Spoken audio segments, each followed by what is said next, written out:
ETV ప్రేక్షకులకి నమస్కారం. చెప్పాలనుంది కార్యక్రమానికి స్వాగతం.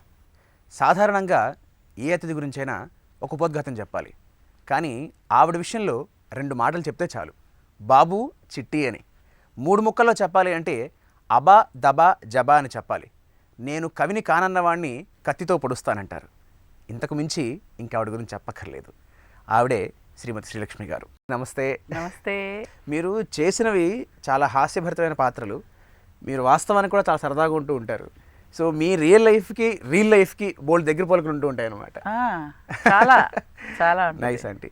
అయితే ఒక్కసారి వెనక్కి తిరిగి చూసుకుంటే చాలా అరుదుగా జరిగే విషయం ఏంటి అంటే, ఒక ఆర్టిస్ట్కి దాదాపు 30 ఏళ్ళు అయిపోయినా కూడా ఇప్పటికీ మీరు చెప్పే డైలాగులు సోషల్ మీడియాలో, ఇన్స్టాగ్రామ్లో మీమ్స్ కానీ, అలాగా మీరు బాబు చిట్టి అనేది కానీ, అయితే అబ్బా దబా జబా కానీ, లేదా కవిని కారణం అని కత్తితో పొడుస్తాను డైలాగులు కానీ, ఇవన్నీ ఇప్పటికీ ఇంకా వైరల్గా ఉన్నాయి. మీకు ఎలా అనిపిస్తుంటుంది అవి చూసుకుంటూ ఉంటే? అదే నాకు అప్పుడు చేసినప్పుడు ఇంత ఉంటుందా, ఇంత లైఫ్కి లాంగ్ ఇంత పీరియడ్ ఉంటుందా, అది ఎప్పుడో చేసేసాము అయిపోయింది కదా, గతం కదా అనుకుంటాం మనం. అవును. అది ఇంతకాలం వరకు ఉందంటే కేవలం టీవీ వల్ల అనే ఒక ప్లస్ పాయింట్. అది కాకుండా ఇంతవరకు నా డైలాగు ఒక్క పొల్లు పోకుండా ఆడియన్స్ చెప్పుకుంటున్నారంటే అది ఇప్పటికీ నాకే ఆశ్చర్యం అనమాట. చాలా అరుదుగా జరిగే విషయం. అదృష్టం వాస్తవానికి. నాకు అసలు అంత మంచి క్యారెక్టర్ చేశాను అనేది ఇప్పుడు నెమరేసుకుంటే ఇప్పుడు అనిపిస్తుంది అనమాట. మీరు డైరెక్టర్స్ కానీ ప్రొడ్యూసర్స్ కానీ అందరూ ఒక సబ్జెక్ట్లో అంత బాగా క్యారెక్టర్స్ వచ్చాయి, అంత బాగా చేయగలిగాను అనేది ఇప్పుడు రియలైజ్ అవుతున్నాను. అప్పుడు తెలియలే. అప్పుడు రోజుకి ఒక 3 షూటింగ్లు గబగబా చెప్పేయడం, గబగబా ఈ సినిమా కాదని ఇంకో సినిమా అలా జంప్ అయ్యి వెళ్ళిపోవడం, గెటప్లు మార్చేసుకోవడం జరిగిపోయినాయి. ఇప్పుడు అలా స్టడీ అయ్యి చూస్తే అసలు ఒక్కొక్కరు బాబు చిట్టి అని ఒక్కొక్కరు అంటుంటే, సినిమా పేర్లన్నీ చెప్తుంటే నిజంగా నేను అసలు పూర్వజన్మ సుకృతం అనుకుంటాను. మీ నాన్నగారు అమర్నాథ్ గారు, అవును, ఆయన తరం దగ్గర నుంచి కూడా మీకు సినిమా ఇండస్ట్రీతో పరిచయాలు ఉన్నాయి. సో మీరు సినిమాలోకి రావడానికి ఆయన ప్రభావం ఎంతవరకు ఉంది? ఆయన ప్రభావం అసలు లేదు. యాక్చువల్గా ఎంకరేజ్మెంటే లేదు. ఆయనకి ఇష్టం లేదు ఫస్ట్. ఆయన సినిమా ఫీల్డ్లో ఉన్నారే కానీ ఆయనకు ఆడపిల్లలు రావడం ఇష్టం లేదు. మగపిల్లడైనా రాజేష్ కానీ వాళ్ళైనా అనుకుంటే ఇష్టం పడేవాడేమో, కానీ మేము రావడం ఆయనకు సుతారం ఇష్టం ఉండదు. ఎందుకంటే ఎందుకు ఆడపిల్లలు సినిమా ఫీల్డ్లో, మనకు తెలియని కష్టాలు ఏముంది, మనం చూడని ప్రపంచం ఏముంది, పిల్లలకి ఎందుకు, పిల్లల్ని వయసుకు వచ్చిన పిల్లల్ని పెళ్లి చేసి పంపించేద్దాం, అది ఆయన కాన్సెప్ట్. అది సినిమాల్లో నువ్వు అడిగిన ప్రశ్నకి ఆయనకు పెద్ద గుండెల మీద కుంపట్లాగా అయిపోయింది. ఇప్పుడు ఆ అమ్మాయిని సినిమాలో పంపించి తీరాలి అని పట్టుబట్టి ఆ ఫ్యామిలీ సర్కమ్స్టెన్స్ అలా ఉన్నాయి, నేనేం చెప్పగలుగుతాను, నేనేం చేయలేను అనే కాన్సెప్ట్లో ఆయన మైండ్ స్ట్రక్ అయిపోయింది అనమాట. మరి మీరు సినిమాలకు రావడం ఎలా జరిగింది అసలు? మా నాన్నగారు పోయాకే రావడం జరిగింది. ఓకే. ఉన్నప్పుడు ఎంకరేజ్మెంటే లేదు. ఆయనకున్న దీనికి ఎవరికి చెప్పినా కాదనరు. కానీ ఆయన యూజ్ చేసుకోలేదు, ఆ వర్డ్ని యూజ్ చేసుకోలేదు. వద్దమ్మా, మనకెందుకమ్మా, నీకెందుకమ్మా, పెళ్లి చేసి పంపించేస్తే హాయిగా కాపురం చేసుకోక ఎందుకు, మనకెందుకు ఆ సినిమా లోతు నీకు తెలియదు అని అనేవారు. పిక్చర్ లాగా సినిమా లోతులు అంటున్నారేంటి, నాకైతే రోజుకొక డ్రెస్సులు, రోజుకొక గెటప్లు, రోజుకొక పట్టు చీరలు అట్లా ఆలోచించాను నేను. చక్కగా అందరు ఆర్టిస్టులు అంతా గర్వంగా అంత బాగా రిచ్గా ఉన్నారు, మన నానేంటి ఇలా అంటున్నారు, వద్దంటున్నారేంటి, ఈయనకి కావాలని అంటున్నారేమో అనుకున్నాను. అనుకొని కాదు నాన్న, మరి మీరున్నారు కదా, మీరు సినీ ఫీల్డే కదా, మరి మీ సినీ ఫీల్డ్ దారి నుంచే కదా నేను రావాలి ఏదన్నా కావాలంటే. ఇప్పుడు పరిస్థితి, నేనే డిగ్రీ ఏం చదవలేదు, మామూలు ఆ రోజుల్లో వానాకాలం చదువులే కదా, ఏదో ఆ తెలుగు మీడియం అది చదివాను. ఓకే. ఇంకా మనకి ఏముంటుంది, అంతగా గ్రాడ్యుయేట్గా చదివి ఉద్యోగాలు చేసే అంత కెపాసిటీ లేదు ఆ రోజుల్లో. సో సినిమా తప్ప వేరే ఆప్షన్ లేదు అనుకుని మీరు సినిమాలోకి రావడం జరిగింది, అది కూడా ఫ్యామిలీ నడిపించడం కోసం. ఓకే. సో మీరు ఇండస్ట్రీకి వచ్చినప్పుడు హీరోయిన్ అవుదామని వచ్చారా, లేకపోతే కమెడియన్గా చేద్దాం అనుకున్నారా? అసలు కమెడియన్గా అనేది కల్లో కూడా అనుకోలేదు. మా నాన్నగారు అనేవారు, యాక్చువల్గా మమ్మల్ని మాట్లాడుతూ ఉంటే, ఇంతకీ మా నాన్నగారే శ్రీకారం చుట్టారు, శ్రీలక్ష్మి అని పెట్టారు. ఇంకా నేను తప్పదు, ఇక నేను సినిమాలోకి వెళ్ళే తీరాలని ఒక నిర్ధారణకు వచ్చేసానని ఆయన డిసైడ్ అయిపోయి, సరేనమ్మా ఇంకా నేను కాదని నిన్ను పంపించడం మంచిది కాదు, బ్లెస్సింగ్ కూడా కొంచెం మంచిదే ఇవ్వాలి అనేసి లక్ష్మిని శ్రీలక్ష్మి అని పెట్టారు. ఓ, మీ ఒరిజినల్ పేరు శ్రీలక్ష్మి కాదు, ఒత్తి లక్ష్మి. ఓ, మామూలుగా తెలుగు వాళ్ళల్లో శ్రీనివాసు, లక్ష్మి అనేవి చాలా కామన్ పేర్లు. అవును. శ్రీలక్ష్మి అనే ఒక పేరు మాత్రం ఐడెంటిటీ మీకే వచ్చింది. అవును. ఆ తర్వాత ఇండస్ట్రీకి వచ్చాక చాలా మంది శ్రీలక్ష్మి అంటే ఇంకో శ్రీలక్ష్మి వాళ్ళు ఉన్నారు, వీళ్ళు ఉన్నారు, పెద్ద లక్ష్మి గారు ఉన్నారు, అందరు ఉన్నారు, లక్ష్మిని మార్చండి అన్నారు. లేదండి, మా నాన్నగారు శ్రీకారం చుట్టారు, ఆ శ్రీలక్ష్మి అనేది నేను మార్చను, ససేమర మార్చను అన్న. అలాగా శ్రీలక్ష్మి అనే పెట్టాను అనమాట. సో మీరు ఫస్ట్ సినిమా యాక్ట్ చేసిన సినిమా ఏంటంటే? ఫస్ట్ సినిమా స్వర్గం. స్వర్గం. ఆ తర్వాత నుంచి ఇంకో క్యారెక్టర్స్ అన్నీ చేశాను. స్వర్గంలో వచ్చి ఖూబ్సూరత్ రీమేక్ చేశారు, అది తెలుసా? ఖూబ్సూరత్ హిందీ సినిమా. రేఖా గారు అందరు చేశారు. రేఖా సిస్టర్, జయసుధ గారు రేఖా క్యారెక్టర్ చేశారు. జయసుధ గారి సిస్టర్ క్యారెక్టర్ నేను చేశాను అనమాట. పెద్ద ప్యాడింగ్ అది, చాలా పెద్ద. యశ్వరలక్ష్మి గారు, సత్యనారాయణ గారు, చాలా మంది ఉన్నారు. జయసుధ గారు, చంద్రమోహన్ గారు, నేను, ఇంకా పిఆర్ వరలక్ష్మి గారు, చాలా మంది ఉన్నారు అందులో. అది ఫస్ట్ మూవీ అనమాట నాది, ఫస్ట్ మూవీ. సో ఆ తర్వాత ఇంకా జంధ్యాల గారి సినిమాలో మీ క్యారెక్టర్ గురించి చెప్పక్కర్లేదు. అవును. అసలు జంధ్యాల గారితో మీ అసోసియేషన్ ఎలా కుదిరింది? ఫస్ట్ జంధ్యాల గారిది అంటే నిజంగా అది మెరేకల్ అనమాట. మెరేకలే. అసలు ఏంటంటే నేను అసలు అప్పటికి ఏమీ లేకుండా బ్లాంక్గా అలా అలా ఒక మూవీస్, ఒక క్యారెక్టర్స్ అట్లా చేసుకుంటూ ఉన్నాను. మలయాళం, తమిళం అన్ని మూవీస్ చేసుకుంటూ ఉన్నాను. హీరోయిన్గా చేస్తున్నాను. అందులో కూడా మలయాళంలో చేశాను, తెలుగులో, తమిళ్లో చేశాను ఒక 4-5 సినిమాలు. ఇక తెలుగులో కూడా సెకండ్ హీరోయిన్గా చేశాను. మనకి ఏది కలిసి రాలే, హీరోయిన్గా ఏది కలిసి రాలే. నిగురుగా నిప్పని, అది కూడా పెద్ద కాస్టింగ్ తోటి చేశారు. శివాజీ గణేశన్ గారు, చాలా మంది, ఫటాఫట్ జయలక్ష్మి అందరూ ఉన్నారు అందులో. నేను, నగేష్, గిరిజ, అల్లు రామలింగ గారు. మాది ఒక సపరేట్ ట్రాక్, మా సపరేట్ ట్రాక్ అది. నిగురు గప్పిన నిప్పు. ఆ సినిమాకి బాపయ్య గారు డైరెక్షన్. దాంట్లో నేను కామెడీగా చేశాను స్టార్టింగ్. అందులో కూడా ప్రేక్షకులు మనకి దగ్గర అవ్వాల, రాలేదు. తర్వాత ఈ 2 జళ్ల సీత నుంచి జంధ్యాల గారి ద్వారా మనకి తిరిగి చూడకుండా ముందుకు సాగిపోయేలాగా వచ్చింది ఆఫర్స్. ఆయన కూడా ఊహించారో లేదో తెలీదు. ఆయన ఊహించకుండా ఎలా ఉంటారు, కానీ ఆయన కలం పెట్టినప్పుడే ఈ పలానా అని ఒక కాన్సెప్ట్ ఆయనకు వచ్చేసి ఉంటుంది. మనం అనుకుంటున్నామేమో, నాకైతే అవి ఏమీ తెలీదు. ఒక క్యారెక్టర్ కొన్ని వచ్చి ఆ క్యారెక్టర్ ఇంప్రవైజ్ అయిపోయి అలాగా ఆ 2 జళ్ల సీత టిల్ ఎండ్ వరకు శుభచాట్ పడే వరకు కనిపిస్తాను నేను. దాంతో ఇంకా కామెడీగా బాగా వచ్చింది. 2 జళ్ల సీత సినిమాలో మీ తమ్ముడు రాజేష్ గారితో కూడా కలిసి చేయడం జరిగింది ఆ సినిమా అనుకుంటా. అవును. ఆ సినిమాకి మీ తమ్ముడు రాజేష్ గారు ఆయనకి ఎలా వచ్చింది? మీరు రిఫర్ చేశారా? నేను రిఫర్ చేసే అంత కెపాసిటీ నాకు లేదు కదా, అప్పటికి లేదు. నేను ఏంటంటే వేణుగారి ఇంట్లో ఉన్నాం ఫస్ట్. మేము హైదరాబాద్ నుంచి రావడం మెడ్రాస్లో వేణుగారి ఇల్లు, భానుచంద్ర ఇల్లు, భానుచంద్ర గారి ఇంట్లో అక్కడ దిగితే ఆవిడ వేణుగారి భార్య ఉన్నారు కదా, ఆవిడ మన రాజేష్ని చూసి, అప్పుడు వీళ్ళందరూ వచ్చేవాళ్ళు, గోపాలరెడ్డి గారు, తర్వాత అందరూ కెమెరామెన్ గోపాలరెడ్డి గారు, తర్వాత రాజేంద్ర ప్రసాద్ గారు, వీళ్ళందరూ వచ్చి సితారా అవి నేర్చుకునేవాళ్ళు, ప్రభ గారు అందరూ వచ్చి. అయితే మేము కిందే కదా అద్దెకుండేవాళ్ళం, ఎంతసేపు పైనే ఉండేవాళ్ళం, కింద అనే మాట కానీ పైన ఉండేవాళ్ళం. వాళ్ళు వచ్చారు, వీళ్ళు వచ్చారు, వీళ్ళు చూస్తూ అయితే రాజేష్ని ఆవిడ అన్నారనమాట, వీళ్ళంతా బతికి చెడ్డరా, వీళ్ళు అమర్నాథ్ గారు అంటే నీకు తెలియనిది ఏముంది, చాలా పెద్ద హీరో, వాళ్ళ పరిస్థితి ఇప్పుడు ఇలా ఉంది, నువ్వు కొంచెం వాడికి ఏదైనా మంచి క్యారెక్టర్, హీరోగా క్యారెక్టర్ వాడికి రికమెండ్ చేయరా అని చెప్పింది. కోడి అని పిలుస్తుంది ఎస్ గోపాలకృష్ణని, గోపాలరెడ్డి గారిని. కోడి అంటది ఆవిడ. అయితే అలా చెప్తే, సరేనమ్మా మీరు చెప్తే కాదనేది ఏంటని వెళ్ళి చెప్పాడు. ఆయన కూడా చాలా ఇంట్రెస్ట్గా చెప్పి ఫొటోస్ అన్ని తీయించి రాజేష్కి, రాజేష్ అనే పేరు కూడా ఆయనే పెట్టారు, జంధ్యాల గారే పెట్టారు. ప్రసాద్ వాడి పేరు ప్రసాద్. మా పేర్లన్నీ మా నాన్నగారే జాతకాలు చూసి పెడతారు. నా పేరు లక్ష్మి, మా అక్క పేరు గౌరీ, చాముండేశ్వరి, వరప్రసాద్ వీడి పేరు, తర్వాత వీర వెంకట పద్మావతి అని మా చెల్లెల పేరు, మా శ్రీదేవి, అందరూ పేర్లు మా నాన్నగారు పెడతారు అనమాట. ఎంతమంది అంటే మీరు? మొత్తం మేము 6, మా అమ్మగారు, మొత్తం 7 మేము వచ్చింది మా నాన్నగారు పోయిన తర్వాత ఇండస్ట్రీలోకి. 6 మొత్తం 6 రెస్పాన్సిబిలిటీ నా మీద పడిపోయింది అనమాట. అప్పుడు మా నాన్నగారు పోయిన తర్వాత. మీరు పెద్ద? నేను కాదు, నాకన్నా ఒక పెద్ద అక్క ఉంది. ఆవిడకి రెస్పాన్సిబిలిటీ అని తీసుకోలేదు, ఆవిడ ఇష్టపడదు. నాకు వద్దు, నాకు పెళ్లి చేసి పంపిస్తే చేయండి, లేదంటే నేను ఇలాంటి వాటికి అంత తలదూర్చను, నాకు తలకాయ నొప్పి, నేను కావాలంటే వంట చేస్తాను, పెళ్లి చేసుకుంటాను, ఇంటికి వెళ్తాను అంతే. ఫ్యామిలీ బాధ్యతలు మొత్తం మీ మీద పడ్డాయి. ఓకే. అప్పుడు కొద్ది గొప్ప ఉండేదాన్ని, నేనే మొహఛాయల్లో నేనే దొరికిపోయాను. సో వాస్తవానికి మీరు దొరికిపోయాను, బయట ప్రపంచానికి నవ్వుతూ కనిపించినా మీరు కూడా మీ జీవితంలో కూడా బోల్డ్ కష్టాలు చాలా.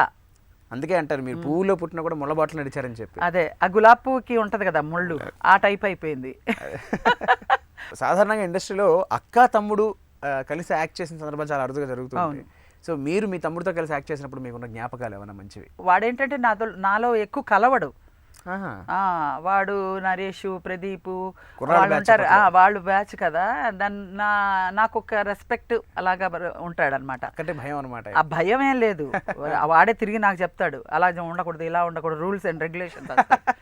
భయం ఏం లేదు, ఓ ప్రేమాభిమానం అంతే.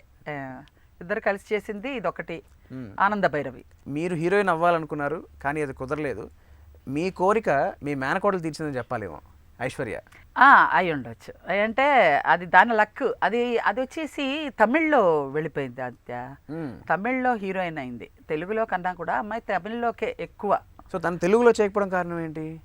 ఆమె అంత ఇంట్రెస్ట్ చూపించలేదు అనుకుంటా, ఎందుకంటే తెలుగులో ఎక్కువ గ్లామర్కి ఇంపార్టెన్స్ ఇస్తారు కదా.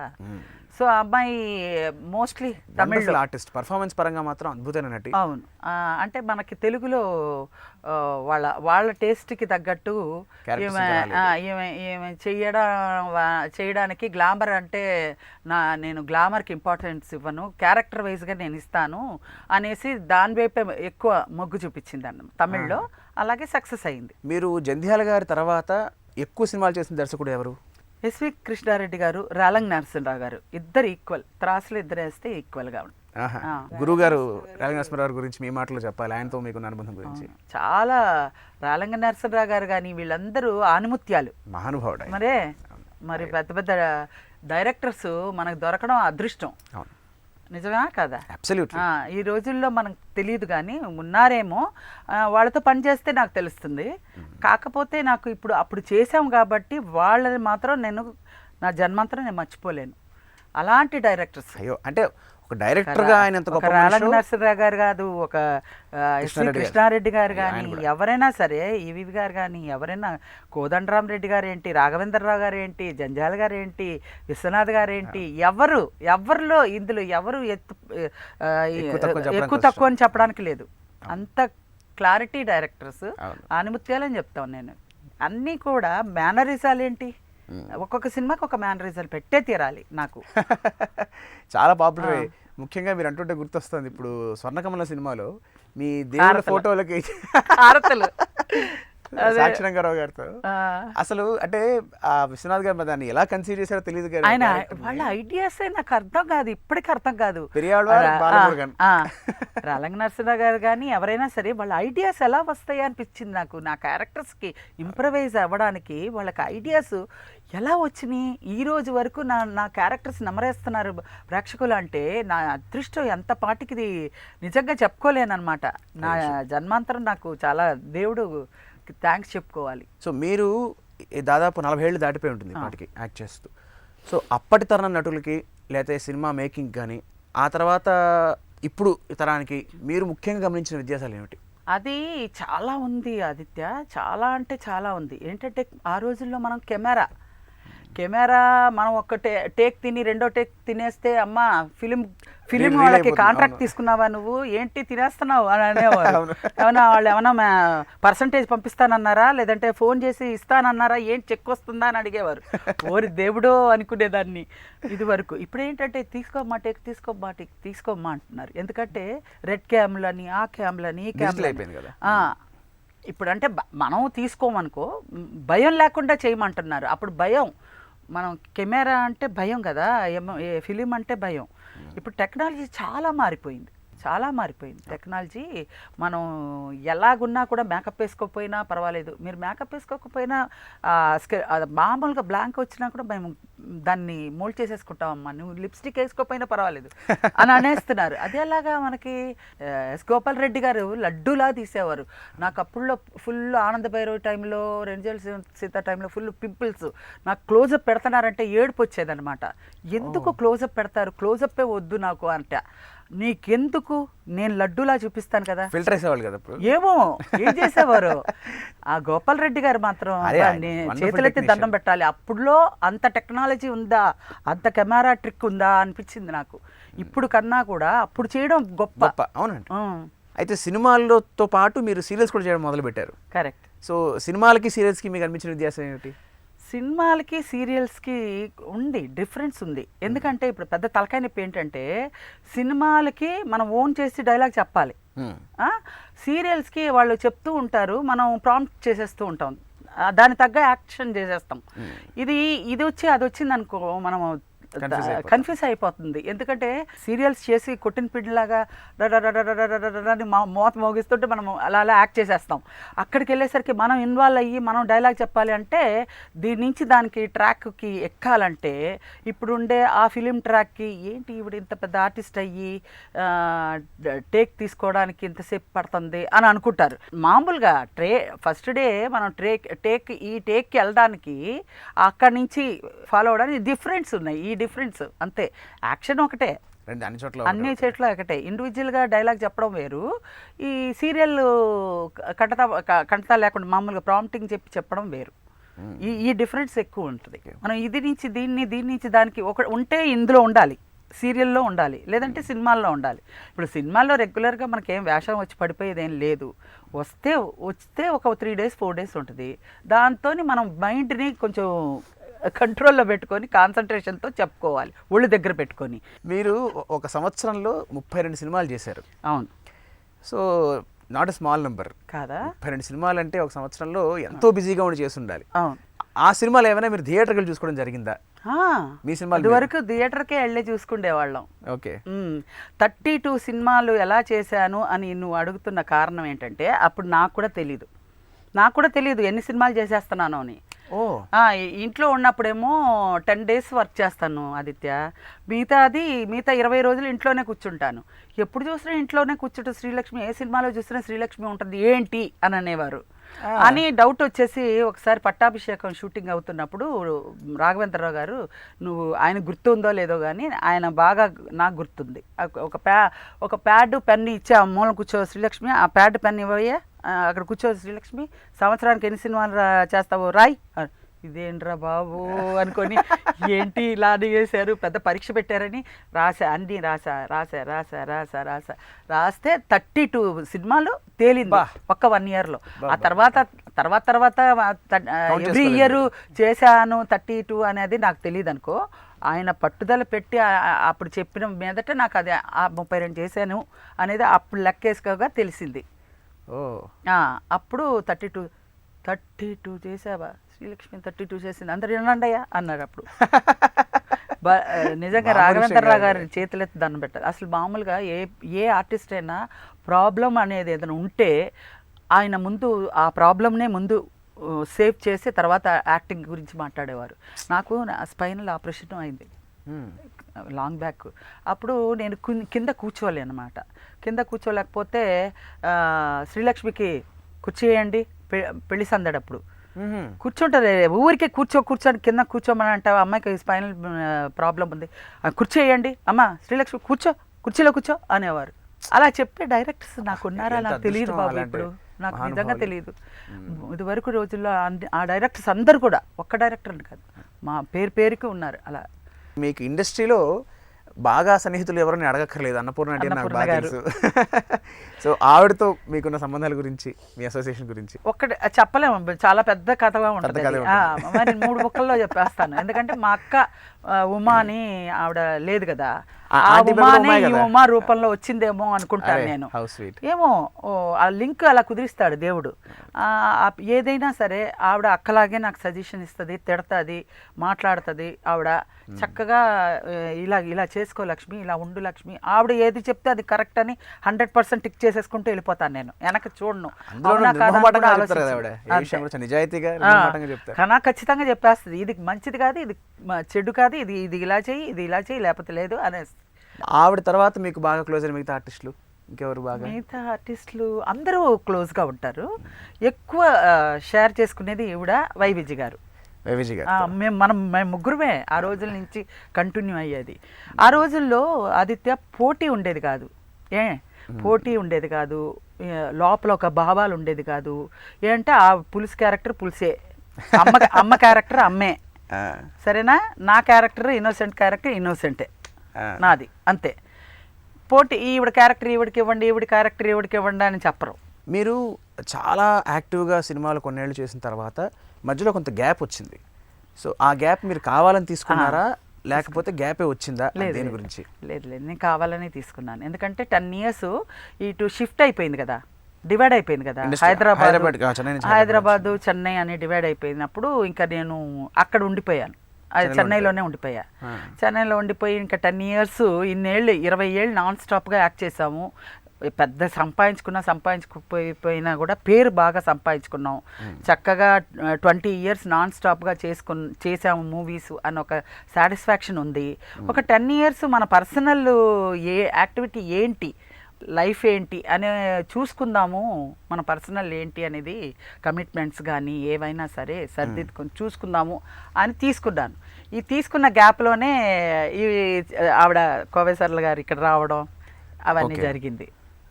మిగతా చాలామంది ఇప్పుడు ఆవిడ వచ్చినా కూడా ఆవిడ నా క్యారెక్టర్ని నా పోస్ట్ని భర్తీ చేసింది కాదు. ఆవిడ ఆవిడ ఏంటంటే చెన్నై నుంచి తమిళ్ ఆవిడ ఇక్కడికి వచ్చింది, కానీ తమిళకి ఆవిడకి బోల్డంత పేరు ఉంది. నా పేరు భర్తీ చేసుకోవడానికి ఆవిడేం రాలేదు. ఆ గ్యాప్ ఉంది కాబట్టి ఆవిడ వచ్చింది, అంతేగాని ఆవిడ వచ్చి చేశారు, కానీ ఆవిడకే ఉంది. ఎవరైతే వాళ్ళు ఖచ్చితంగా అంటే ఇప్పుడు నేను 10 years గ్యాప్ ఇచ్చాను కాబట్టి నా దీంట్లో గ్యాప్లో ఎవరో వచ్చారు, వాళ్ళు అంత పేరు సంపాదించేశారు అనేది లేదు. ఇప్పటికీ కూడా నేను ఎందుకు చెప్పొస్తున్నానంటే నాది రీప్లేస్ ఇంకెవరు రాలేదు, నేనేగా ఉంది, నా ప్లేస్ నాకే ఉంది భర్తీ చేసి. 10 years తర్వాత వచ్చినా కూడా నా ప్లేస్లో నేనే ఉన్నాను, అది అదృష్టం అనుకుంటున్నాను నేను. సో మీరు సినిమాలు చేసే టైంలో చాలా ఇబ్బంది పడిన సందర్భాలు ఏమైనా ఉన్నాయా లైఫ్లో? సినిమాలో వచ్చిన తర్వాత ఇబ్బంది పడలేదు, సినిమా రాకముందే ఇబ్బంది పడ్డారు. అంటే రావడానికి ఎలాగా, అవును, రావడానికి ఎలాగా. మా నాన్నగారికి ఏంటంటే జాండీస్ వచ్చింది. అంతకుముందు మా నాన్నగారు సినిమా ఫీల్డ్లో 65లో డ్రాప్ చేసుకున్నారు. అందరూ 1965లో అంతవరకు ఆయనకి బాగానే మూవీస్ అవి ఇవి చేశారు. అప్పుడు అంతా మేము చిన్నపిల్లలం కాబట్టి మాకేం తెలీదు. ఆ తర్వాత ఆయన ఇండస్ట్రీకి రావడం, 65కి ఈ హైదరాబాదు చెన్నై ఇలా షిఫ్ట్ అవ్వడాలు ఇలా జరిగినప్పుడు ఆయన మూవీలు తీశారు, డాక్యుమెంట్స్ తీశారు, అవన్నీ తీసి మమ్మల్ని ఫ్యామిలీని అంతా గెట్టాన్ చేసుకొచ్చారు కొన్ని రోజుల వరకు. తర్వాత ప్రొడ్యూస్ చేశారు. ప్రొడ్యూస్లో లాస్ అయిపోయారు. లాస్ అయిపోగా మా ఇద్దరికి పెళ్ళిళ్ళు చేయలేకపోయారు, నాకు మా అక్కకి పెళ్ళిళ్ళు చేయలేక ఆయన మనోవ్యాధి పెట్టుకొని జాండీస్ వచ్చేసింది. జాండీస్ వచ్చేసి ఇంకా ఏమీ చేయలేని పరిస్థితి అనమాట. అప్పటికే నాకు కొంచెం దేవుడు ఏంటో ఆ రెస్పాన్సిబిలిటీ ఫీడ్ చేస్తాడేమో మైండ్లో. అప్పుడు నేను చిక్కడపల్లిలోనే ఉండేదాన్ని. చిక్కడపల్లిలో ఉండగా మా నాన్నగారికి కొంచెం ఆవగింజంత హెల్ప్ అలాగా. ఏంటి, మా ఓనర్స్ ఉండేవాళ్ళు, వాళ్ళు ఏంటంటే నేను ఆర్ట్ ఎక్కువ చేసేదాన్ని. ఆర్ట్ ఏంటంటే నిర్మల్ పెయింట్స్ అని, ఈ బుట్టలన్నీ అల్లడాలు, పర్సులు అల్లడాలు, ఇలాంటివన్నీ చేసేదాన్ని. శారీస్ మీద పెయింట్స్ వేయడం, శారీస్ మీద పెయింట్స్ నిర్మల్ పెయింట్స్ అంటారు కదా, నల్ల బోర్డుల మీద అవి. తర్వాత ఈ శారీస్ పెయింట్స్ చేయడం, తర్వాత ఈ బుట్టలు అల్లడం, ఇవన్నీ చేస్తూ ఉంటే ఎవరికి నేను సేల్ చేయలా. మా ఇంటికలో ఓనర్స్ ఉన్నారు కదా, వాళ్ళే నేను చేసే దీన్ని తీసేసుకునేవాళ్ళు. వాళ్ళే నంబర్ ఆఫ్ ఫ్యామిలీ పెద్దదనమాట వాళ్ళది. నువ్వు డాల్ మేకింగ్ డాల్ మేకింగ్ ఇచ్చేస్తారు కదా, ఆ బొమ్మల్ని ఇలా కుట్టడం, దాని లోపల అంతా దూర్చి అవన్నీ బొమ్మలు అన్ని ఓ. మీరాబాయి ఆహా. మీరాబాయి అవన్నీ చేసేదాన్ని. తర్వాత బొమ్మలు మామూలు చిన్నపిల్లల బొమ్మలతోని ఇది ఉంది కదా స్పాంజ్ అవును. ముక్కలు ఇలాగా కట్ చేసి చేసి design చేసి దాన్ని shape డిజైన్ చేసి అలా అంతా చేసేదాన్ని. ఆ వాళ్ళు తీసుకునేవాళ్ళు, ఓకే. ఎంత అయిందమ్మా ఖర్చు, ఎంత అయిందని అంత డబ్బు ఇచ్చేవాళ్ళు. ఆ డబ్బుతోటి ఇంటికి కొంచెం గెటాన్ చేసేదాన్ని ఓ, ఇది సినిమాలు స్టార్ట్ చేయక ముందర. స్టార్ట్ చేయకముందు. ఓకే. అలాగా కొన్ని రోజులు గటానైంది. మా నాన్నగారికి మనోవ్యాధి ఎక్కువైపోతుంది. నేనేం చేయలేకపోతున్నా, ఈ పిల్ల ఎలా చేస్తుంది ఇక్కడ, ఎలాగా అని మ్మ్. ఒకరోజు నేను ఇంతవరకు మా నాన్నగారు ఎంత బాగా చూసుకునేవాళ్ళు అంటే, మాకు ఫాలూడాలు, మాకు ఏది కావాలంటే బిర్యానీ, ఏది కావాలంటే అది తెప్పించి పెట్టేవాళ్ళు. కానీ మా నాన్నగారికి ఎలా కష్టపడుతున్నారు, ఎలా తెచ్చిస్తున్నారు ఏది తెలియదు మాకు. మైండ్లెస్ వాళ్ళం అనమాట మేము. ఆడడం, రావడం, తినడం, పడుకోవడం. స్కూల్కి వెళ్ళాలన్నా కూడా స్కూల్ నుంచి బజార్ను తిరిగి వచ్చేయమనేవారు. వచ్చేసి ఇక పడుకోబెట్టు, పిల్లలు అలసిపోతారు, ఎండలో గేరెత్తిపోతుంది, పడుకోబెట్టు అనేవారు. ఇక పడుకుండిపోయేవాళ్ళం మేము. సో చాలా అపురూపంగా చూసుకునేవాళ్ళు. అపురూపంగా చూసుకునేవారు. లాస్ట్లో ఏమైందంటే, అమ్మ ఏమనుకోవద్దు, నేను తప్పు ఒప్పో నా హోప్లెస్ అయిపోయాను, వదిలేస్తున్నాను అని చెప్పి బాధపడుతూ చేతులు ఇలా వదిలేశారు. వదిలేస్తే మేమందరం రోడ్డుకి వచ్చేసాం. అప్పటికి మీకు ఎంత అంటే వయసు నాన్నగారు కాలం చేసేటప్పటికి? అప్పటికి ఉంటుంది ఒక 18. చిన్నపిల్లే, చాలా చిన్న వయసు. అంటే మ్యారేజ్ వయసే కదా, 18, 17. మా చెల్లెలకు, మా అక్కకి ఒక 20 అలా ఉంటాయి. సరే అయిపోయింది. ఇంకా అక్కడి నుంచి ప్రయాణం స్టార్ట్. ఫిబ్రవరిలో మా నాన్నగారు పోయారు, మార్చిలో మేము వచ్చేసాం. ఓకే. అందరూ అన్నారు, ఏంటి పోయినంటనే ఈవిడ సినిమాలోకి వచ్చేస్తుందేంటి, అలాగే సినిమాలోకి వచ్చేస్తుందంటే అంట. సినిమాలోకి వచ్చేయడం ఏంటి, మా ఏదో సినిమా ఏదో కోపంలోకి వెళ్ళిపోతున్నట్టు సినిమాలోకి వచ్చేస్తుంది ఏంటి, ఎలా తీసుకెళ్ళిపోతున్నారు అది ఇదేనంటే, పరిస్థితుల ప్రభావం అమ్మ, మీరు మాట్లాడినంత సులభం కాదు జీవితం, మాకు తెలుసు, మేము ఏం చేసుకోవాలో మాకు తెలుసు. మా పిల్ల సినిమా ఫీల్డు, వాళ్ళ ఫాదర్ సినిమా ఫీల్డు, మేము సినిమా ఫీల్డ్లో వెళ్ళి మేము ఎత్తుక్కోవడంలో తప్పు లేదు, జీవిత సమస్య కోసం మేము వెళ్తున్నాం, సరదా కోసం వెళ్ళట్లేదు అని చెప్పి మా అమ్మగారు ప్రయాణం అయ్యాం. ఇంకా అయిన దగ్గర నుంచి ఇంకా ఇలాగా అలా చిన్న చిన్న పోరాటాలు పడుతూ ఇంకా తిరుగులేని జీవితాన్ని జంజాల్ గారు మూలంగా ఒక కమెడియన్గా ముద్ర వేసిన తర్వాత ఇంకా వెనక్కి తిరిగి చూసుకోలేదు. చాలా రకాల క్యారెక్టర్స్ ప్లే చేశారు. అంటే కామెడీ చేశారు, సెంటిమెంట్ చేశారు. మీకు ఎప్పుడైనా ఒక డ్రీమ్ రోల్, నేను ఇట్లాంటి క్యారెక్టర్ చేయాలి అనుకున్న పాత్రలు ఏమైనా ఉన్నాయా? మీరు ఎవరైనా చూసి ఇన్స్పైర్ అయినది? నేను రమాప్రభ గారు చేశారు కదా, ఆ క్యారెక్టర్, ఇన్నోసెంట్ క్యారెక్టర్ నాకు చెయ్యాలని ఇష్టం అండి. ఓసీత కథలో ఆవిడ చేసింది కదా, అలా చెయ్యాలండి రాలంగనాథరావు గారు అడిగితే పూలరంగడిలో ఇచ్చాడు ఆయన. పూలరంగడిలో కొంచెం అట్లాంటి లూజ్ క్యారెక్టరే, కానీ ఇన్నోసెంట్ క్యారెక్టర్ చాలా మంచి క్యారెక్టర్, అది చాలా మంచి క్యారెక్టర్, చాలా బాగా వచ్చింది. నాకు తృప్తి కూడా అనిపించేసింది అనమాట. ఫోన్లే ఆవిడ టైప్ క్యారెక్టర్ నేను చేయగలిగాను, చేశాను అని. అంటే కామెడీ చేయడంలో రెండు రకాలు. ఒకటి నవ్వుతూ మనం ఇంకోళ్ళు నవ్వించడం, రెండోది మనం నవ్వకుండా సీరియస్గా ఉండే అవతల వాళ్ళు నవ్వించడం. అది. సో మీరు రెండు రకాల పాత్రలు చేశారు. ఈ రెండిట్లో మీరు గమనించిన తేడాలు ఏమిటి? రెండింటికి ఏది కష్టంగా అనిపించింది, ఏది ఇష్టంగా అనిపించింది మీకు? నేను మామూలుగా కామెడీ చెయ్యాలని మనస్ఫూర్తిగా అసలు ఆ ఉద్దేశంతో నేను చేయను. అదే నాకు అర్థం కాదు. నేను నిజంగా దేవుడు అదొక గిఫ్ట్ అనుకుంటాను. నేను సిన్సియర్గానే డైలాగ్ చెప్తా, అది అదటోళ్ళు నవ్వుతారు. మేబీ అలా ఉండడం వల్ల, న్యాచురల్గా ఉండడం వల్ల ఎక్కువ కనెక్ట్ అవుతారు. అదే ఇప్పుడు జనరేషన్లో చాలా మంది పిల్లలు రీసెంట్గా కూడా ఈ టిక్ టాక్లు వాటిల్లో మీరు చేసిన సీన్స్, అది ఇది చంటబాయ్ సినిమాలో సీన్, నేను కవిని కారణం కత్తితో పొడుస్తా, నేను రచయిత్రిని కారణం రాయెత్తి కొడతా, ఆ డైలాగ్ మీ నోటి నుంచి అలా అంటే ఇలా తీసి దాచేస్తూ ఉంటాడు. అమ్మ మీ కోడలు గారు నాకు చచ్చిపోతున్నానమ్మా, ఆవిడ నోటి మాటకు నేను భయపడిపోతున్నానమ్మా, నాకు అసలు ఈ ప్రెస్ వద్దమ్మా, ఏం వద్దమ్మా అంటే, ఆవిడ కాదండి మా కోడలు కాదని అనగానే, అయితే ఆవిడ సంగతి నేను చెప్తా, దాని సంగతే అంటాడు. అప్పటిదాకా ఆవిడ మీరు అంటారు. చెప్తా దాని సంగతి రాని. ఏమ్మా కవిత ఏదో గుండ్రాళ్ళు బంగాళా ఇంకా ఏదేదో అంటాడు. చాలా ఈ కవితలు అమ్మాయివి మొహాన్ని కొడతాడు, నల్లని గుండ్రాళ్ళు ఏదో అంటాడు, అవికలు అనేసి చింపేసి నా మొహం పిచ్చెక్కిందండి, మీకు పిచ్చెక్కింది అంటాను నేను. మీకు ఫ్యాన్ మెయిల్ వచ్చిందంటే తుఫాన్ మెయిల్ చాలా బాగుంటుంది ఆ డైలాగ్ పరంగానే ఏమి తొనకను ఏం లేదు. నేను ఒకసారి డైరెక్టర్ గారిని అడిగా, ఏమండి ఈ సినిమాలో అలా చేయమంటారు, నువ్వు ఆ సినిమాలో ఎలా చేసావేంటి, ఈ సినిమాలో ఇలా చేయడానికి నువ్వేం చేయక్కర్లేదు, నువ్వు నేను చెప్పిన డైలాగ్ నువ్వు చెప్పు చాలు. అయ్యి బాబాయ్ అనుకుంటా నేను. అదే ఇది కవిని కానన్న వాడిని కత్తితో పొడుస్తాను. ఏమీ లేదు, ఆ డైలాగ్ ప్రొనౌన్స్ చేస్తే చాలు. ఆయన ఆ విధంగానే నాకు పేరు వచ్చింది. ఇప్పుడు విశ్వనాథ్ గారైనా అంతే. విశ్వనాథ్ గారు కూడా డైలాగ్, ఆయన డైరెక్టర్స్ కనిపిస్తారు నాకు. విశ్వనాథ్ గారు కానీ, జంజాల్ గారు కానీ, ఎవరైనా సరే, రాలంగ నరసరావు గారు కానీ, నేను చేసేటప్పుడు యాక్టింగ్ ఓన్లీ డైరెక్టర్స్ కనిపిస్తారు. అన్న ఆయన అను అంటా కదా, అన్నైనా అను అంటానా. అక్కడ విశ్వనాథ్ గారు ఎలాగ అనమన్నారు అలాగే చెప్పి ఆయనే కనిపిస్తుంటారు. హారతి తీసుకొని రండి రండి అంటుంటాను కదా, ఆయన అలా చెప్పిస్తారు. ఏమిటో అమ్మాయి కూడా, భానుప్రియ కూడా అర్థం చేసుకోరు అంటారు. ఆయన యొక్క ఇది ఉంటాయి ఆ వర్డింగ్స్, అవి కరెక్ట్గా మనం ప్రొనౌన్స్ చేయగలిగితే గనక కరెక్ట్గా వాళ్ళ పాయింట్స్ మనకు వస్తాయి, మార్క్స్. వాళ్ళు అనుకున్న పలంగా రాకపోయినా కొన్ని అయినా వస్తాయి. ఆ విధంగా మనం ఆ డైరెక్టర్స్ని మనలో చూసుకోవచ్చు. కృష్ణారెడ్డి గారిది అబ్బా జబ్బా చిన్నప్పటి నుంచి అది మరీ ఇది అబ్బా. ఆయన శ్రీకృష్ణారెడ్డి గారిది అయితే కామెడీ అసలు మామూలుగా కాదు. ఎన్ని ఉప్మా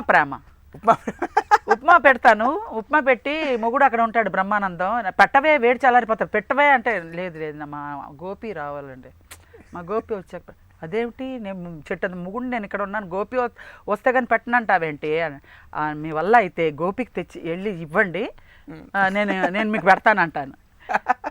భలే కామెడీ, అది చాలా బాగుంటుంది. అది చాలా మందిని నమ్మి ఆర్థికంగా నష్టపోయారు అని విన్నాను.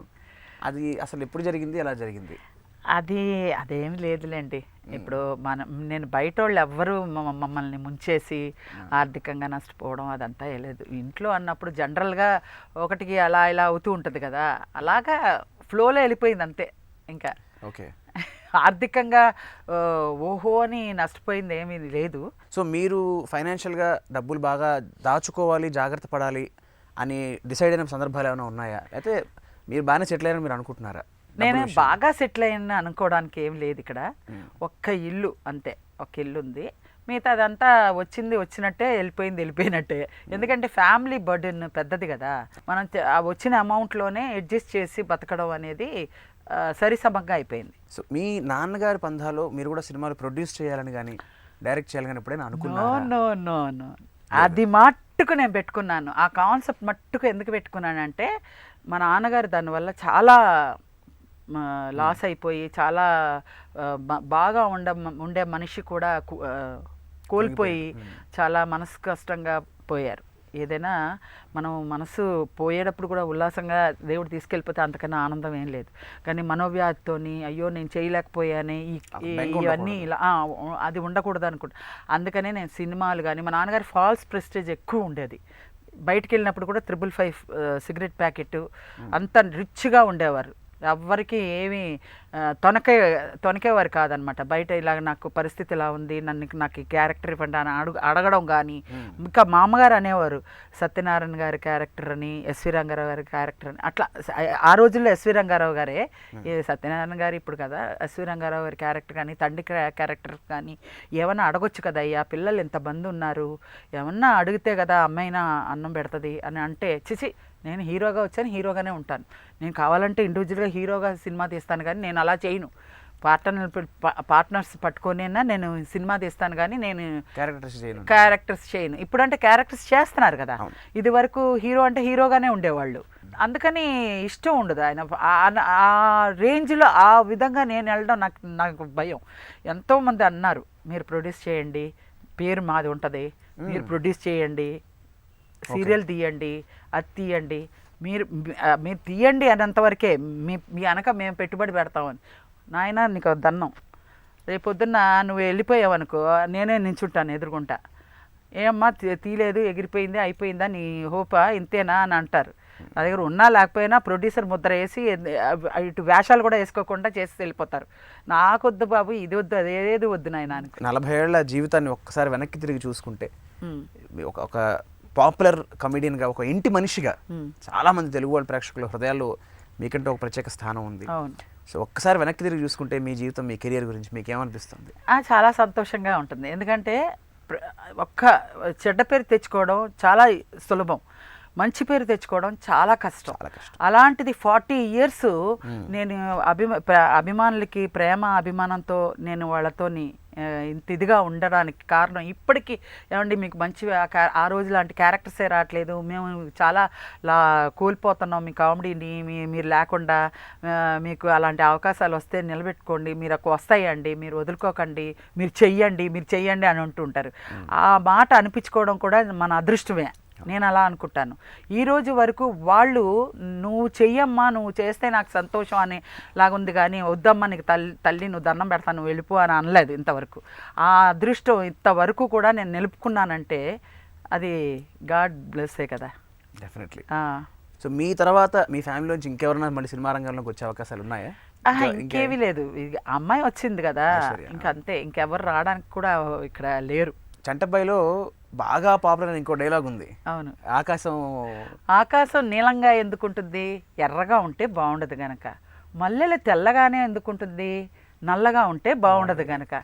ఇంకా నేను ఎందుకు బతుకున్నాను, ఇంకా నాకు చావు రాలేదు గనక. ఇవన్నీ ఇని ఇంకా నేను ఎందుకు బతుకున్నాను, నాకు చావు రాలేదు గనక అంటాడు పొట్టి ప్రసాద్. భలే టైమింగ్ అయింది కూడా. అలాగే బకెట్ బడాలో కూడా బోల్డ్ డైలాగులు ఉన్నాయి, చాలా ఉన్నాయి. అమ్మగారు అదేంటి మంచంలో సున్నం వడ్డించాను వచ్చేయండి అంటాడు. ఏంటి వీడు కూడా ఈ భాష నేర్పించేసావా ఏమిటి అంటాడు ఆయన. కాకపోతే ఉద్యోగం పీకేస్తానంటున్నారండి అమ్మగారు అంటాడు. అవును. మీకు పాట కూడా ఉంటుంది అందులో, డాన్స్. అవును. మీరు సుత్వేల్ గారు. అవును. భలే కాంబినేషన్ మీ ఇద్దరు, సుత్వేల్ గారు. ఇది బాబు చిట్టి అయితే అసలు ఏ పాలిటిక్స్ ఇది వచ్చినా కూడా బాబు చిట్టి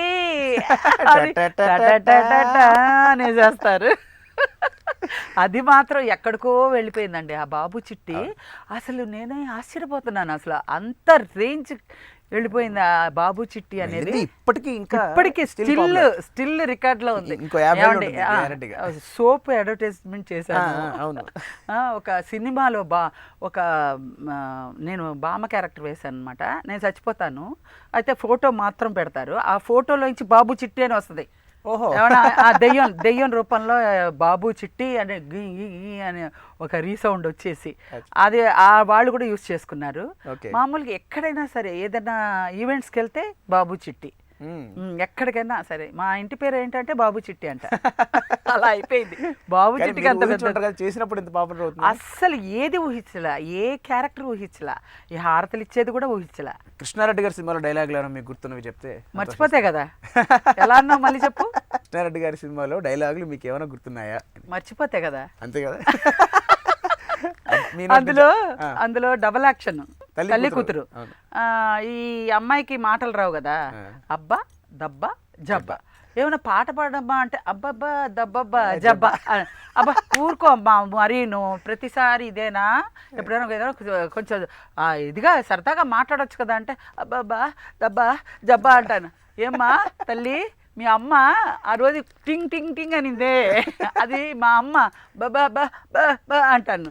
అవునా ఉండు ఏవిఎస్ దగ్గరికి వెళ్ళి ఆడి సంగతి చెప్తాననేసి వెళ్ళిపోతాడు. అదొకటి. తర్వాత కొబ్బరి బొండంలో మల్లికార్జున అయితే చచ్చాడు ఆ క్యారెక్టర్కి. చచ్చాడంటే చచ్చాడే. ఆమె పేస్ట్లు అన్నీ ఇచ్చేసి, పేస్ట్లు కొంచెం తోండే, ఇది ఏమిటి నాకు ఇస్తావు, నువ్వు ప్రయోగాలన్నీ నువ్వు చేసుకో, లేదండి మీకే చేయాలి, ఆ ప్రయోగాలన్నీ మీకే చేయాలి అనేసి కాల్గేటు ఇవి అవి టూత్ పేస్ట్లు ఎన్ని ఉన్నాయో అవన్నీ. తర్వాత నెక్స్ట్ ప్రోగ్రాం ఉంది జింగ్ థింగ్ అని, ఫ్యాంటాలో ఇలాగ వచ్చి దూకుతాను, అలాగే పైనుంచి దూకుతానంటే ఇంకేమైనా ఉందా నా నడు ఇరిగిపోద్ది అంటే, నేను ఇలా మీరు అలాగ చేయకపోతే నేను ఇక్కడి నుంచి బావిలో దూకేస్తానంటే ఏమైనా చావు కానీ నా నడు ఇరిగిపోతుంది అది ఇది అని అంటాడు. తర్వాత కిందకు వచ్చాక కింద నుంచి ఎత్తుకొని అమ్మా చచ్చానంటాడు. జింగ్ థింగ్ గోల్ స్పాట్ అనేసి దూకుతానంటారు. గోల్ స్పాట్ ఆ యాడ్లో ఇలా దూకితే ఇలాగ వస్తుంది కదా గోల్ స్పాట్. అలాగా దాదాపు 3 తరాలుగా మీరు కామెడీ చూస్తూ ఉన్నారు. సో మీకు అనిపించిన మార్పులు ఏమిటి కామెడీ టైమింగ్లో కానీ, కామెడీ సినిమాల్లో కానీ? అసలు కామెడీకి సంబంధించి మీరు గమనించిన అసలు మార్పు ఏమిటి? కామెడీ అంటేనే మనకి ఆదిత్య, నువ్వు కానీ, నేను కానీ, ఇంకొక బ్రహ్మానందం కానీ, ఏవిఎస్ ఎవరో మొత్తం అందరికీ ఆ పరిధి కరెక్ట్గా ఉండాలి. టక్ టక్ టక్ టక్ అని కౌంటర్స్ పడాలి. టైమింగ్ ఉంటుంది. ఏమాత్రం ఒక చిన్న అవగంజంత అలా నట్పడినా మొత్తం సీన్ దెబ్బ కొట్టేస్తుంది. అందుకని అది క్లారిటీగా ఆ రోజుల్లో అంత రిహార్సల్స్ ఇచ్చేవాళ్ళు. ఇప్పుడు రిహార్సల్స్కి తావుందో లేదో నాకు తెలీదు. అప్పుడు బాగా వచ్చే స్టెప్స్, ఆగే స్టెప్ కూడా తీసుకొని చెప్పించేవాళ్ళు. మామూలు కాదు, ఇప్పుడు ఆషామాషిగా మనం చెప్పేసుకున్నంత ఈజీ కాదు కామెడీలో వాళ్ళు వేసుకున్న ఇది వేరు, దాని తగ్గ స్కేల్ ప్రకారంగా మనం చేయడం ఒక ఇది. ఆ డైరెక్టర్స్ అంత క్లారిటీగా చేయించారు కాబట్టి ఈ రోజుకి మనం చెప్పుకోదగ్గ రోజులు వాళ్ళు నెమరేసుకుంటున్నారు ఆ డైలాగులు. ఆ రోజుల్లో అలాగా అంత బ్యాలెన్స్డ్గా చేసాము. అంత గ్రౌండ్ వర్క్ ఉండేది, రిహర్సల్స్ ఉండేది, అవి వచ్చి ఆగే స్టెప్స్ కూడా ఉండేది. ఇప్పుడు లైట్ చెప్తే వాళ్ళే చేసేసుకుంటున్నారు, వాళ్ళే లైట్ ఇవ్వకముందే వాళ్ళే తీసేసుకుంటున్నారు. ఎలాగా నాకు ఇంతవరకు లైటింగ్ ఎలా తీసుకోవాలో కూడా తెలియదు అసలు జనరల్గా. అంత ఇదిగా ఇప్పుడు ఉండే పిల్లలు బాగా ఫార్వర్డ్ అయిపోయారు చాలా. ఆ రోజుకి ఈ రోజు కామెడీకి నేను ఇంతవరకు పెద్ద ఇన్వాల్వ్ అయ్యి అక్కడ చేయలేదు. అప్పుడులో రిహార్సల్స్ ఇచ్చేవాళ్ళు, కెమెరా కాబట్టి చాలా కాన్సన్ట్రేషన్ పెట్టి సీన్స్ చేసేవాళ్ళు. ఒక్కరోజు చేసినా కూడా ఒక రోజుకి ఒక సీను 1.5 సీనే చేసేవాళ్ళు. టపటప 3 సీన్లు 4 సీన్లు చేసేవాళ్ళు కాదు. అది కంటికి కట్టినట్టు అర్థంలాగా ఉండేది అది వరకు రోజులు కదా. లైఫ్లో మీరు చాలా కష్టాలు చూశారు చాలా సందర్భాల్లో.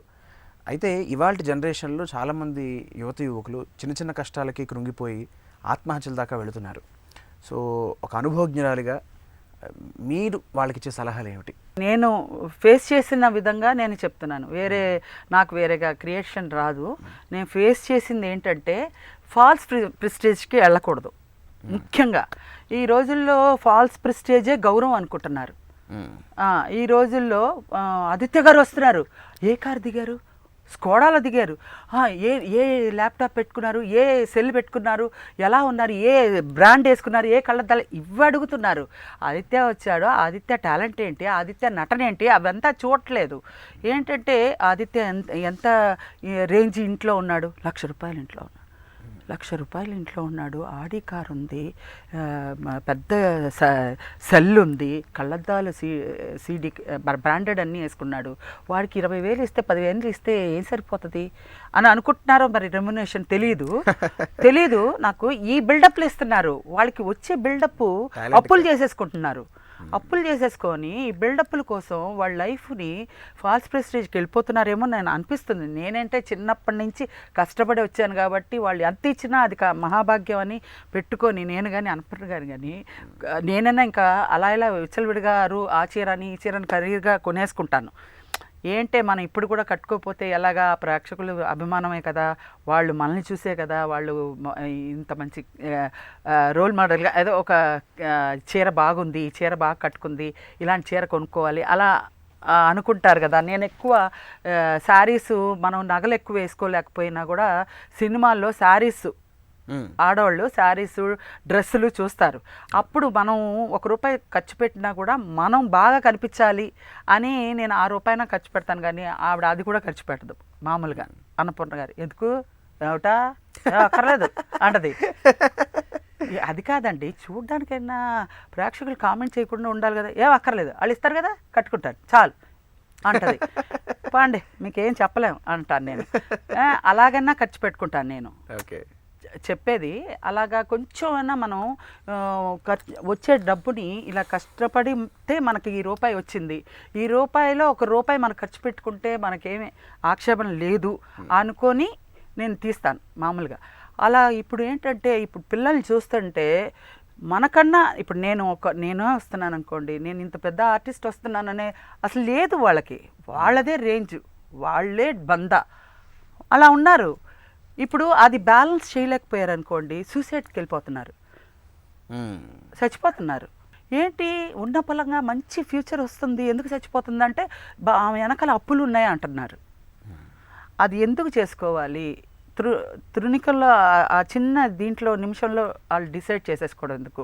అలాంటప్పుడు ఇంత బిల్డప్ ఎందుకు ఇచ్చుకోవడం? ఇంత బిల్డప్ లేకుండానే నువ్వు సిన్సియర్గా రా, నీకు వచ్చిన ఆ వర్క్ని బట్టే నువ్వు పేరు తెచ్చుకో, నువ్వు వచ్చిన తర్వాతే నువ్వు బిల్డప్ ఇచ్చుకో. మేమండి చాలా రోజుల తర్వాతే నేను కారు కొనుక్కున్నా. చాలా రోజులు అసలు శ్రీలక్ష్మి కారే లేదు, ఇక్కడ కూడా నాకు కారు లేదు. వాళ్ళు కారు పంపిస్తారు, మనం వెళ్తాము. కారు లేకపోతే శ్రీలక్ష్మి ఇది ఇమేజ్ తగ్గిపోదు కదా. చెప్తున్నా, దానికని నేను అప్పు చేసి కారు కొనుక్కోవాలి, లేదంటే ఇప్పుడు కారు కావాలంటే ఇమ్మీడియట్గా చిటికలో కొనుక్కోవచ్చు. ఎందుకు? అవసరమా? అవసరమైతే యూజ్ చేయొచ్చు, అవసరమా అనవసరమా బిల్డప్ అయితే కావాలని కొంతమంది అలాగా చేసుకోవద్దు. వచ్చిన అవకాశాన్ని నిలబెట్టుకోండి దయచేసి. ఈ ప్లాట్ఫాము ఇప్పుడు చాలా ప్లాట్ఫామ్ పెద్దదైంది. అది వరకు రోజుల్లో ప్లాట్ఫామే లేదు మాకు. అలా గాలికి ఎగురుతూ అక్కడక్కడ పడి అలా లేచి అలాగ వచ్చిన వాళ్ళం. ఈరోజు ఇంత వచ్చినందుకు దాన్ని యూజ్ చేసుకోండి, సిన్సియర్గా చేసుకోండి. మాటికి తల్లి గర్భాన్ని శోకం పెట్టుకోవద్దు. ఆ తల్లి ఎంతో ఆశపడి పెంచుకుంటుంది పిల్లల్ని. ఆ ప్రయోజకులు అయితే వాళ్ళు ఎంత ఆనందపడతారో, వాళ్ళు అంత ఆనందపడతారో ఆ డబ్బు వెలకట్టలేనిది. అది కాపాడుకోండి అని అంటాను, అంతగానే నేను చెప్పలేను. సో మీరు చెప్పాలందుకు రావడం, మీ మనసులో నువ్వు చెప్పడం, అది చాలా చాలా సంతోషంగా అనిపించింది. మరొక్కసారి మీరు ఈ కార్యక్రమానికి వచ్చినందుకు హృదయపూర్వక ధన్యవాదాలు. Thank you so much. మీకు వాళ్ళకి అందరికీ.